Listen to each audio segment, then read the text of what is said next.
In the name of Allah, the Compassionate and the Merciful. Hello guys, in this video I'm going to show you how can we have an still Gable frame optimization with Excel solver. As you see in this picture,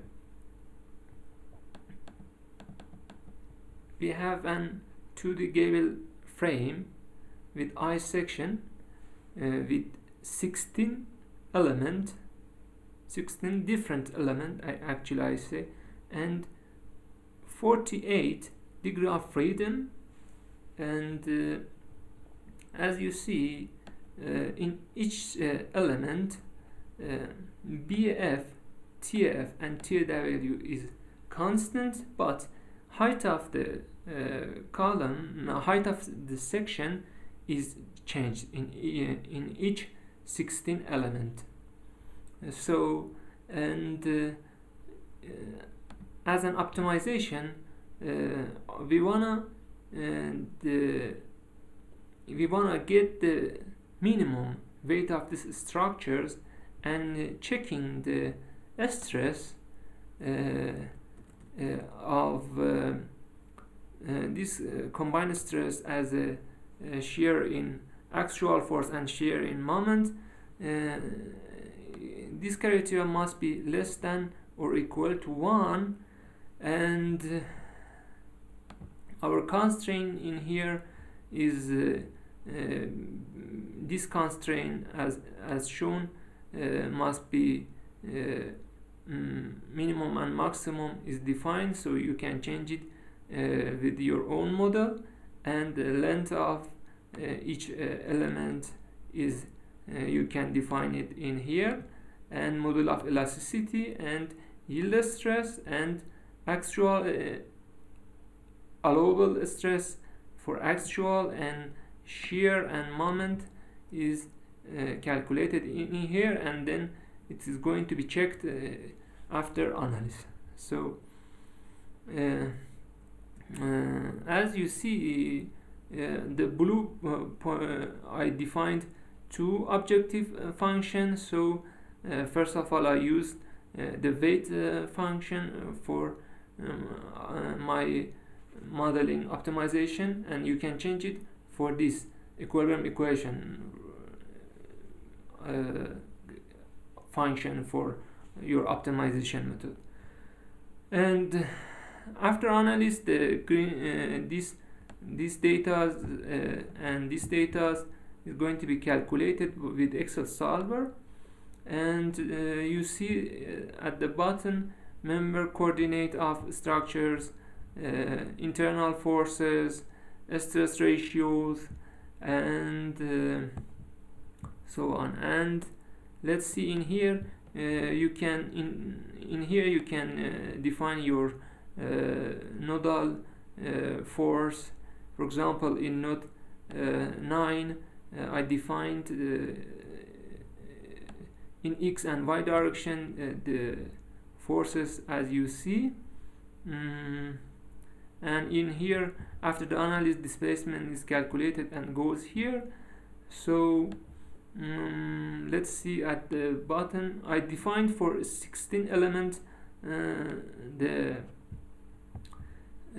local stiffness matrix as you see in here, and yes, as you see, for 16 elements global matrix is calculated and shown, and I mixed and assembled all this 16 element for 48 degree of freedom, and for global matrix, stiffness matrix, and as you see, it is assembled in here and applying load in force vector. And after that, Excel solver is calculated displacement of these structures, and as you see, all members, actual stress and shear stress and bending stress is checked in here, and I'll show that all in it is defined in my modeling Excel solver, and it's going to be checked and all of them must be less than or equal to 1, and as you see it is defined in here. After analysis, you see this data is fielded by Excel solver for best and optimized value of this analysis. For example, BF I defined it must be greater than 10 and less than 30, so the BF is the maximum one, is calculated by Excel solver, and displacement of this analysis is calculated.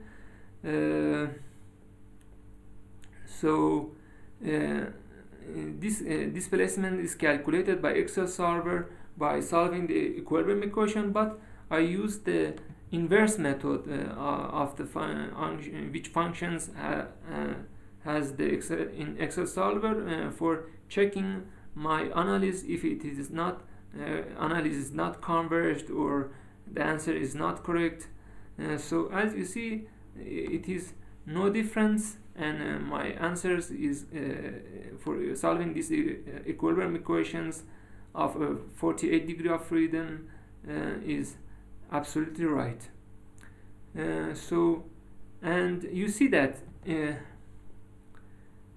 each 16 element, height of the structure is different. It shows that it's like an non-prismatic section, and in each element has different height and for this Gable frame. And in here you see that the formation shape of the Gable frame after applying load. And let's see the Excel solver functions. Yes, in the Excel solver parameters, so I use the weight as you see in here, and I want to minimize it, and I use the I wanna to find the best solution of these values. As you see, I mean these values, and these, and let's see these values. So, and I use all the criteria and constraints to getting the best solutions of this optimization model, as you see. And guys, I'd be glad to know your opinions about my optimization method in which is going to be solved by Excel solver. It is very common base for very complex optimization methods. And thanks a lot, guys. Bye.